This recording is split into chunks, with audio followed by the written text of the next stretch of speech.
Did you hear that, by the way? Recording in progress. You did hear that? Oh, brilliant. I never know whether it's just me. I never know when I hit that. No. Okay. All right. So I'd like to welcome you back to, is this our third interview or our second interview? It's a good question. Yeah, second, wasn't it? I think it's second. Yeah, I think it's second. Okay. And for the benefit of anybody that hasn't seen the first film, we kind of broadly talked about the whys and wherefores of eating meat, the benefits of not eating it, the benefits to the environment, the counter arguments and all that kind of stuff. And we spoke at length.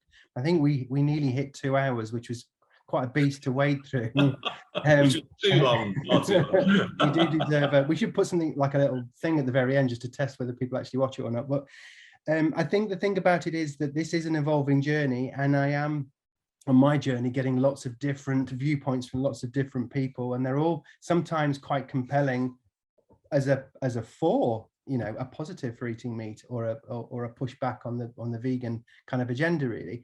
And this interview really is to address an article that was sent to me by a friend of mine called Martin, and he sent me an article. Now Martin is not a vegetarian, but he really finds the subject fascinating. He doesn't neither of us throw jabby fingers at each other over it. We're quite neutral ground.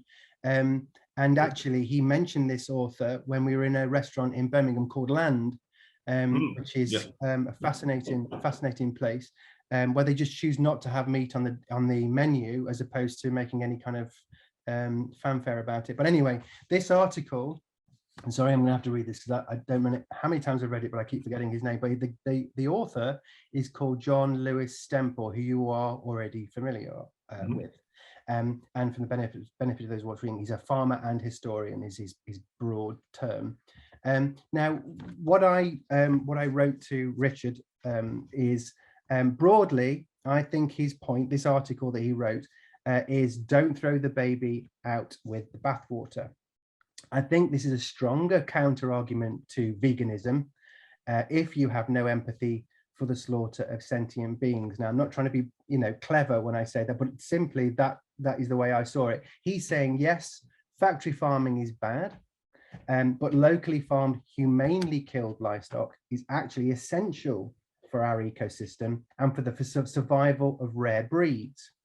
He says agriculture contributes to only 10% of the UK's carbon emissions, whereas transport, for example, contributes to 26%.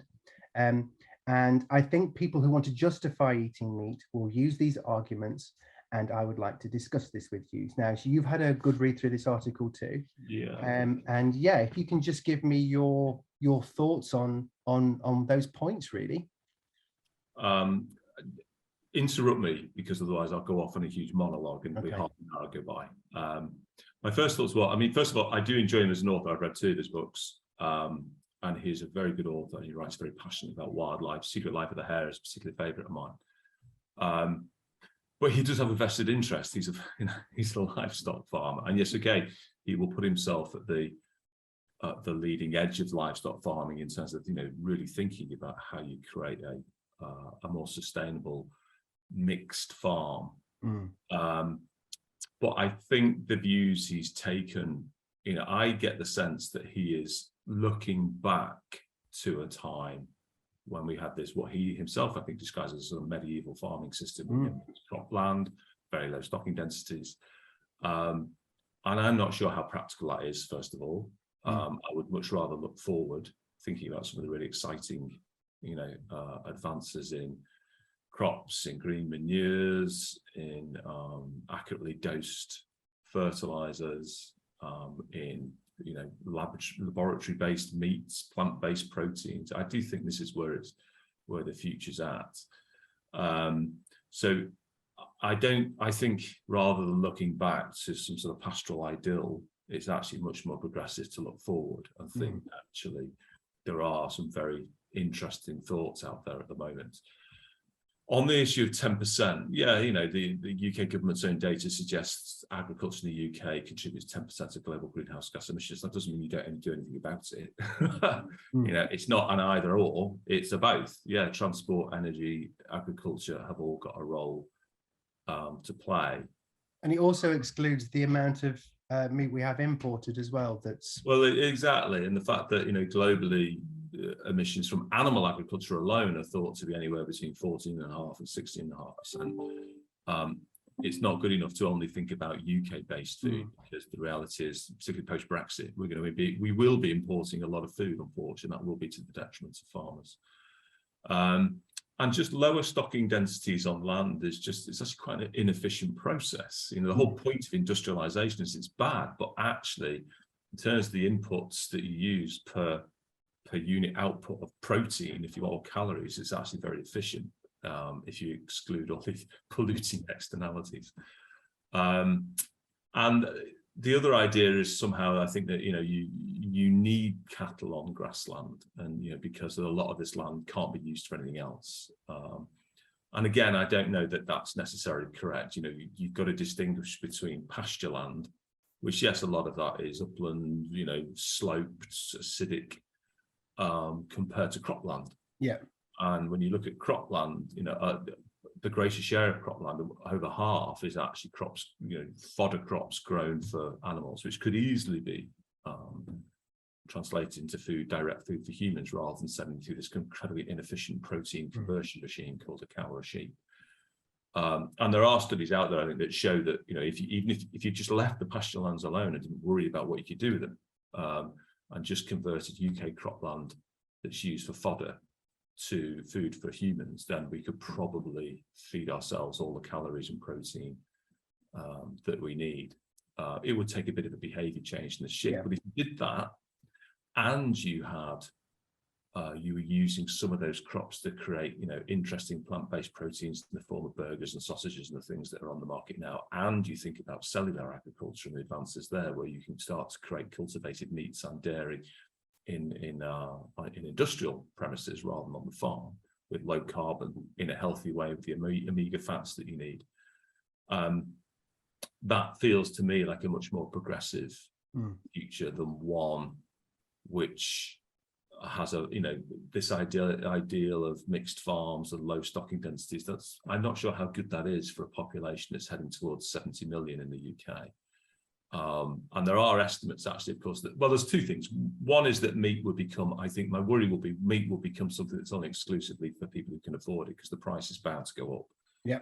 And so only the wealthy can afford meat. The rest of us eat actually this wonderful plant-based diet and are probably a lot healthier. But the reality is it becomes something that differentiates between class.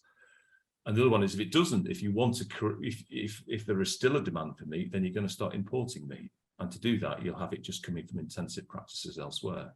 So, it's no good feeling good ourselves because we've created a much lower stocking density and, better quality, better managed meat, if actually we're just importing a load from elsewhere where those intensive practices are still encouraged. So, can I just ask you one thing? Because to zoom in on the argument that we need livestock on the land as part of our ecosystem, and without it, it'll cause problems. I mean, how realistic is that? I mean, because the other thing I thought was, when I read that, I thought, oh yeah, okay, well, and it's not the first time I've heard that argument on interviews I've seen on YouTube and whatnot. But we don't have to slaughter the animals. We can just have the animals on the land. What benefits are they bringing to the ecosystem by being there? Because I mean, there's I know I'm going to be really basic about this, but if there's loads of sheep on a field, they're not really fertilizing the land very much. Or is the manure that they're creating good for insects, and that's good for wildlife? Or and then there's cows, and you think, well, the slurry that they create, that's not necessarily plastered across the ground. It's more into our water system, is it? And that right. The negatives there too. So what benefits are they bringing by, if we didn't slaughter them and we just kept the same amount that's always in the fields, except they're not going through a rotation? What does that all mean? I the layperson. If you think about managed pasture land, so this is the idea. This is the grasslands that there's an argument you can't use them for much else by way of growing vegetable crops or human crops. So you have animals on them because the animals manure the grass, which then grows and the animals eat it. It's almost like a closed loop. Right. Like, you know, when you're manuring the grass for the purposes of the animals eating the grass, and Right. actually what we're saying is you might not need the animals at all in terms of Right. food. So then the argument is, yes, but what about the grass? What about the manure? And I think you're right. I think you look back to the sort of prairies in the US before we slaughtered millions of bison. You know, we forget that these animals were once wild. You know, the auroch is the descendant of the cow. I mean, it itself was wiped out 400 or 500 years ago. But you know, there are wild grazing animals out there. There are natural grasslands. You don't need to have grasslands that are. Oh, there's this idea that to have a grassland, it needs to be managed. And I think if you are clever in terms of some of the grazing animals that you introduce, so you wouldn't just leave it scattered with, you know, the current stocking levels of cows and sheep that we've got at the moment, but you might allow some sheep at a much lower density to be effectively become free roaming, and act as a natural grazer. Yeah, when there are some that's really, what I thought seemed to make sense. Yeah, exactly, and they still, because the worry is that, you know, grasslands create a unique habitat, just like managed grouse, upland moorlands do for grouse, and that we may lose some species if we don't have them. First of all, I don't think that's a strong enough argument for keeping things as they are, because yes, you may lose some species, but you may actually gain many, many others by, you know, increasing biodiversity. And secondly, I think it's, you know, you can have grazing animals on grassland, and it may well sort of revert, rather than just being completely mown grass, to a bit of a mixture of grass and shrub, maybe some trees. But actually, you know, we already have a lot of natural grazing animals in the UK. We sort of forget it. They're called deer, you know, and in some ways, you know, the deer populations are in some areas too high, and that's why people feel they've got to stalk them. But, you know, actually having natural deer and maybe a few other natural grazers, and maybe some wild boar like there are in France, which obviously, you know, disturb the soil when they're foraging. I think we can come up with a much richer idea of what our wildlife should look like, and still maintain some of our grasslands, but just not with the massive stocking densities we've got at the moment. So yeah, I don't. That helps make sense. Like a sound argument, really.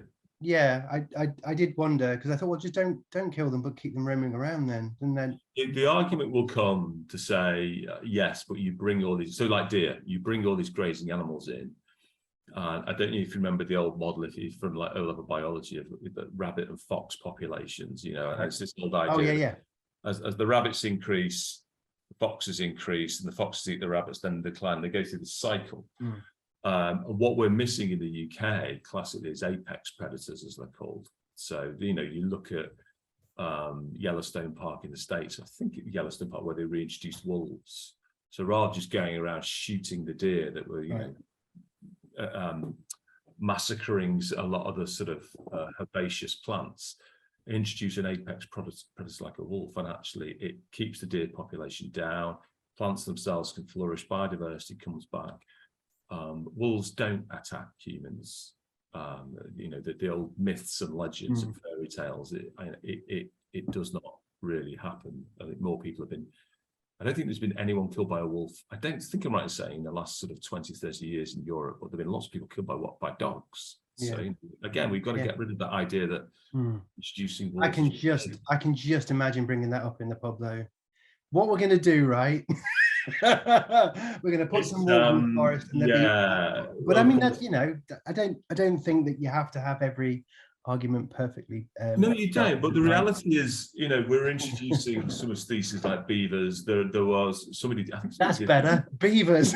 Beavers, absolutely. Well, somebody did attempt to manage reintroduction of wolves in Scotland. I'm not sure if it was legal or illegal, but it is being done elsewhere. It's been done in Yellowstone, and I think, again, if we think creatively around, you know, our landscape, and not just think that we need to have cows and sheep because they manure the field and that's how we keep our grasslands. That's definitely I think that's what he said. Grasslands with some different grazers and some interesting predators, which actually would create the other side that people forget. They talk about, you know, it's going to cost jobs, you know, going to drive people out of the countryside. People spend a fortune to go to wild areas and try Yeah. to spot some of these fantastic animals.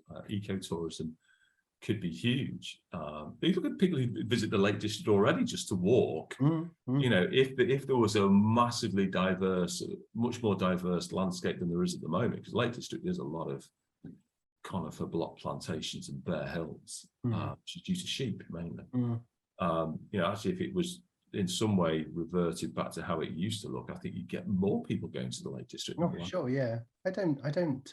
Well, I've yet to speak to.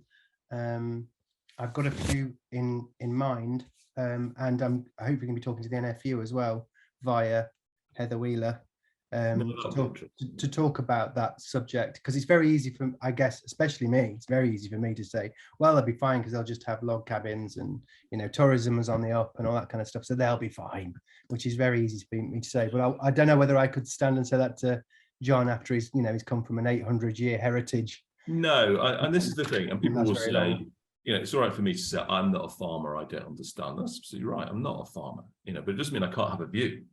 For sure. This idea that, you know, you don't understand the ways of the country. You know, I don't see farmers walking around the city looking lost and confused because they don't understand the ways of the city. I think we have to, you know, and it's a bit like we've had that conversation several times. It is a conversation. No one's here to point fingers or to drive somebody out of business. And this is also I think this is about a transition. How do we create that kind of more sustainable world with flourishing biodiversity and, you know, carbon managed in a way which saves us from the worst impacts of climate change? And it is around having a conversation, but not letting some voices dominate, because that's where all the power and the money and the influence is. For sure, for sure.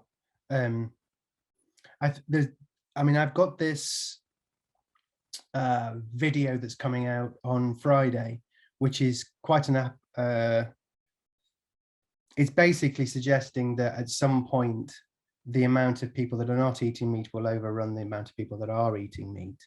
But if that doesn't happen and it carries on just the way it is, and there's a gradual increase, but it doesn't move fast enough, then we could have some it could have a real impact on the environment, and we could be heading for lots of an increased amount of natural disasters happening.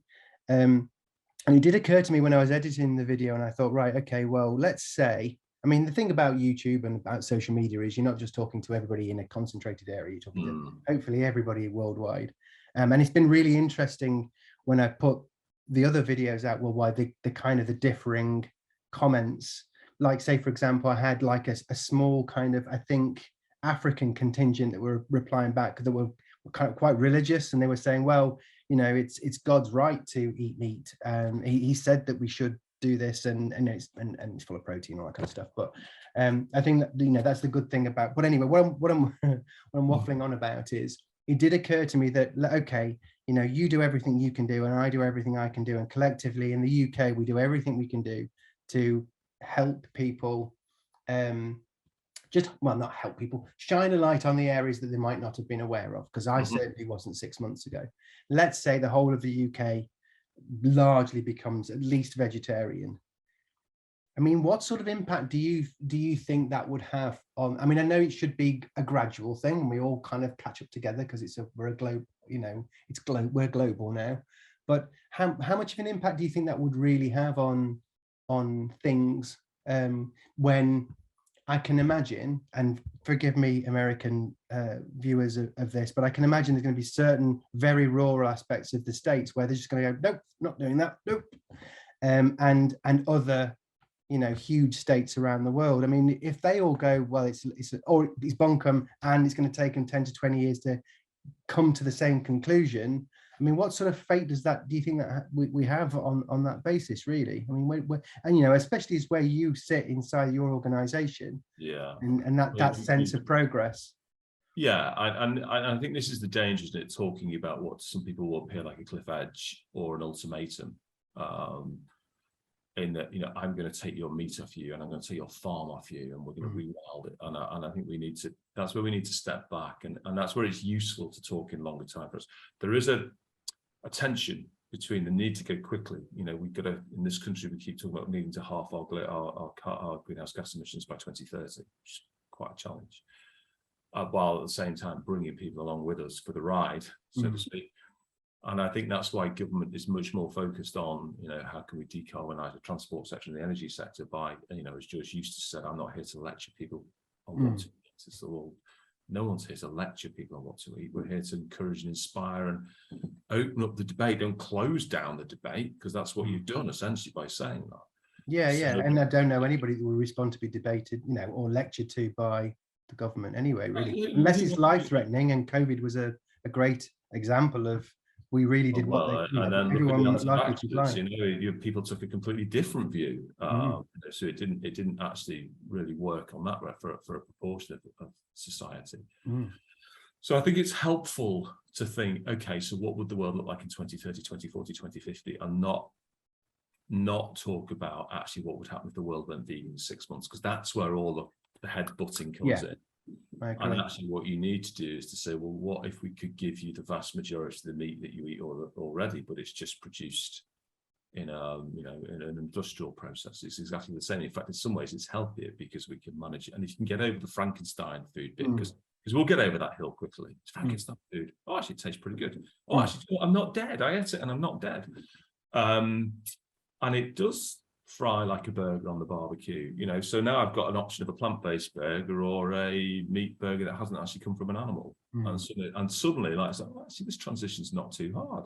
So some of that needs to come online and become a bit more mainstream. And then I think, because at the moment people go, well, I'm not eating plants, and we haven't eaten grass, and you get all of these ridiculous headbutting. So I don't think it's helpful at all to look in a very short-term view. I think you do need to think about how these things accelerate, and you do need to think around how we bring stock and animal farmers with us, because they're human beings, And as you said, the author has been on, his family have been farming for 800 years. What right do I have to try and strip that away? What I'd like to do is look at how those people who are custodians of the land at the moment can be part of that transition, and that is. His argument really was, he was very anti-factory farming and saw it as a terrible route to go down, and that we should retrospect, go back to how it used to be back in the day. So locally sourced, humanely shot. I don't know if those two things match up really, and everything will be fine. And I thought, well, okay, well, I do get that theory, but even if that did happen, what sort of impact will that have?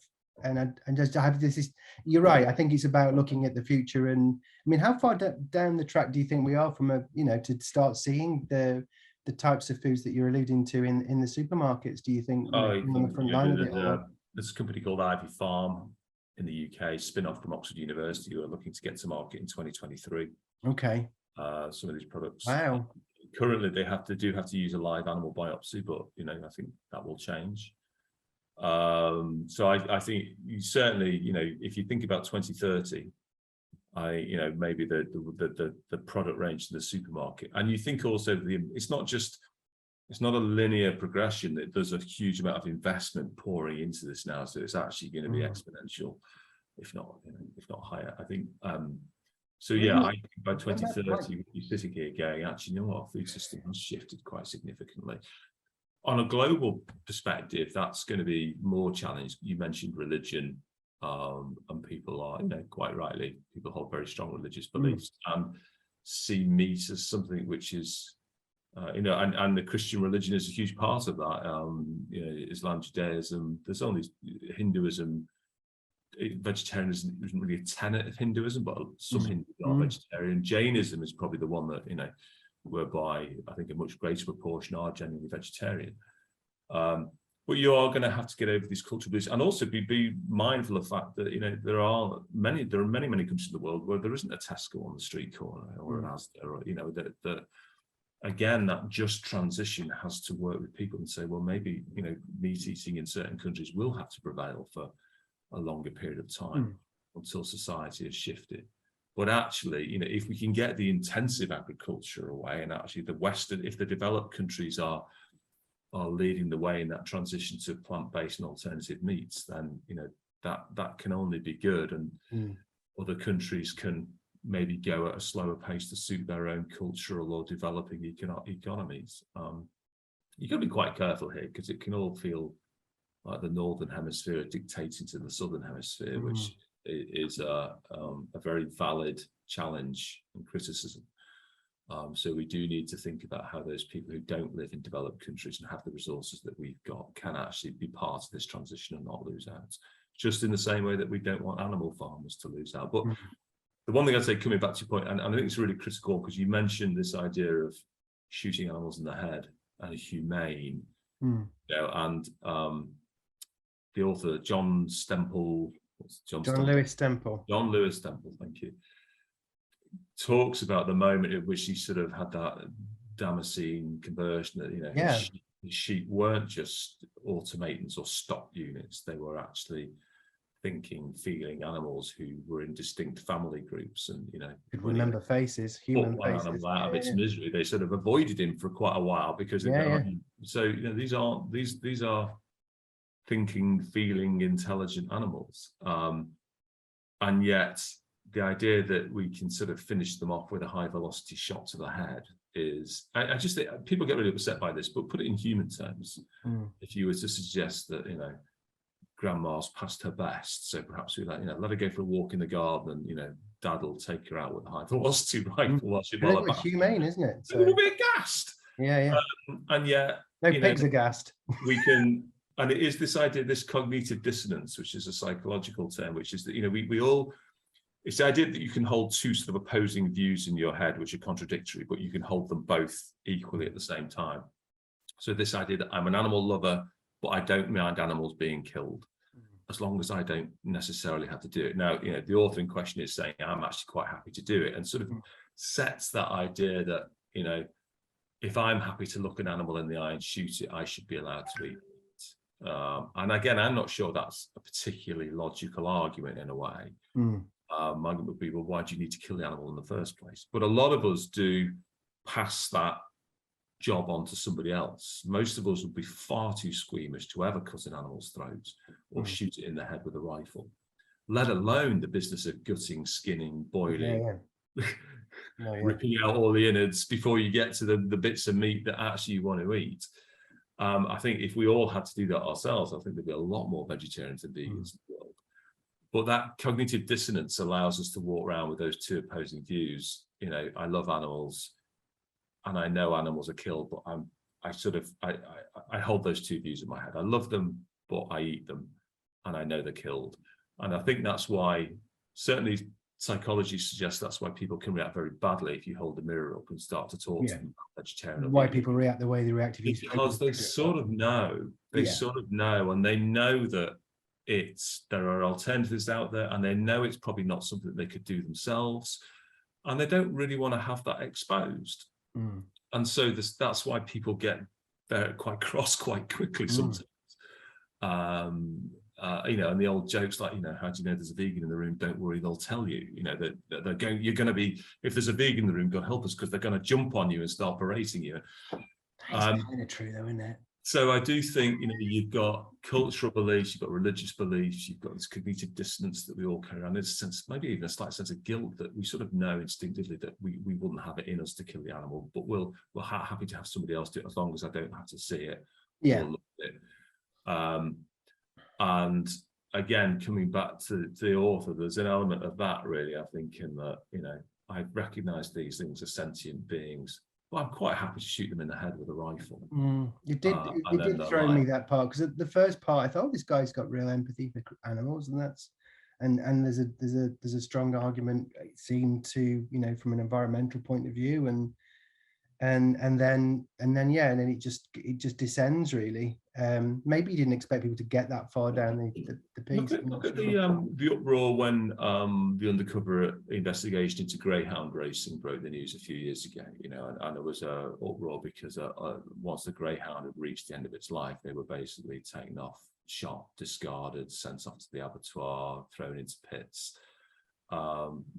This is an animal that's at the end of its working productive life. And there was uproar about it. I know, yeah. The You people now are very have passionate greyhound when it rescue comes from cats. charities who try to get in once the greyhounds finish this racing line. But it's okay for sheep, and it's okay for pigs, and it's okay for and pigs particularly, very, very intelligent animal. You know, one of the more intelligent animals on the planet. And many studies suggest more intelligent than dogs. But it's okay to, you know, to farm them. And I don't agree with the idea that it's, as long as the animal's had a good life, you can sort of shoot it at the end of its life. Because I think if you put it in human terms, that test doesn't stack up. So there's a moral and ethical argument, I think, which is, you know, that I would disagree with. And then when you get into the science and the idea of what is this world we're trying to create? Are we looking forwards or are we looking backwards? You know, I think the science and the developments in technology which are going on at the moment, I think, are very much facing us forwards in a very different view to the one that this medieval farming system that the author suggests. Well, I will post the link to his article in the description of this interview, so people can have a read themselves, and it'd be great if they could comment as well, because I do find it more and more fascinating, the varied, there's the stock responses, and then there's some weird tangents that I find fascinating. So if they could do that, would be really great. Bless you for your time again to talk to me. I was supposed to ask you right at the very beginning, but I completely forgot almost straight out the gate and fell over. I wanted to ask you about what's happening in the Vegetarian Society and what news you had on what you guys were and gals were doing at the society, because we haven't really talked about that very much. No, I mean, the society, I'm in a very privileged position of leading, you know, the world's oldest vegetarian society in 1847. It's our birthday this year, big one, 175 years we've been going. You know, and I feel I'm in awe every time I walk into our boardroom and look at all of our journals going back. I bet, back to all the original journals going back to 1847, and we have the Gandhi, who was a member. You know, we have a large body of activists writing. We have Chartists, we have suffragettes, we have people campaigning for vegetarian rations in both world wars. You know, it's a great organisation. We're looking forward. You know, we're really getting involved in some of the policy debates that are going on at the moment. We've just joined Plant-Based Alliance here in the UK. We are advocates for vegetarianism and veganism. But, you know, I increasingly want us to reach out to meat eaters. You know, I believe it's our job not just to be a society for vegetarians and vegans, and one that amplifies their voice and brings their voice into government and others, but one that increasingly reaches out into those people who are still eating meat, so to get them engaged, and not in a finger pointing. You know, you mentioned the finger jabbing, not in that sort of way at all, much more in a conversational way, to say, to maybe to drop a few facts in there to inspire people, and also to just have a go. You know, it's a bit like we talked about the cliff edge, and not making people think that the vegan world is 6 months away, because that just makes people, but the same with an individual basis. Have a go in the plant-based style. It's not the beauty of living in a developed countries. You can go down the supermarket and try some of these things.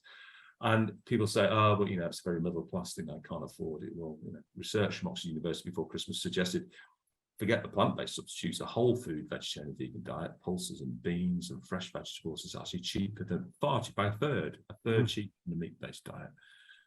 So we're getting very active now. We've just finished our National Vegetarian Week campaign we do every year.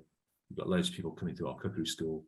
We're looking to see how we can play a stronger role in our international alliances. We're a member of the International Vegetarian Union, 200 organisations around the world working. So we have a new vision and mission. You know, we're here to create that kind of more sustainable world that I think a lot of people ordinarily would want. Who doesn't want a kinder, more sustainable world?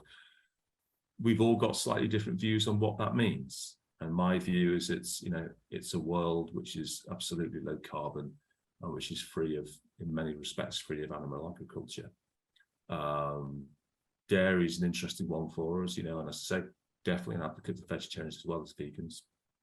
Vegetarians, you know, have minimized their harm substantially compared to a meat eater. For sure. You know, there's too much goes on in terms of vegetarians and vegans, and even vegans within veganism beating each other up for not being quite where it's at. Vegan enough, yeah. And actually, if we think, well, we're all on this journey, And no matter which stage you're at, even if you've gone meat free for a day a week, that's great. I'm going to celebrate that, and the society will celebrate that. You can join the society, and I would like you to go a bit further, maybe a bit. And who knows, maybe people can. The other interesting thing from the society's point of view is, I'd love people to become vegetarian or vegan, but we are also here to change our food system. And, if we can create cultivated meats, I'm going to have a challenge, aren't I, as the Vegetarian Society? Yeah, I thought that. Animal agriculture and it's low carbon. I'm going to struggle to say why I wouldn't support that.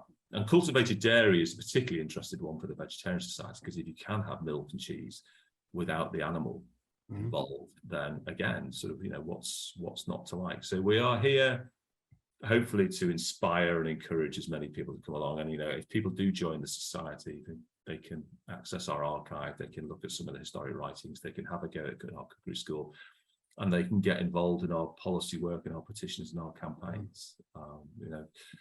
We're here to, we're a member-based organisation, so we're here to support people, because at the heart of this, it's people's voices that we need to bring together to galvanise this whole agenda. Well, hopefully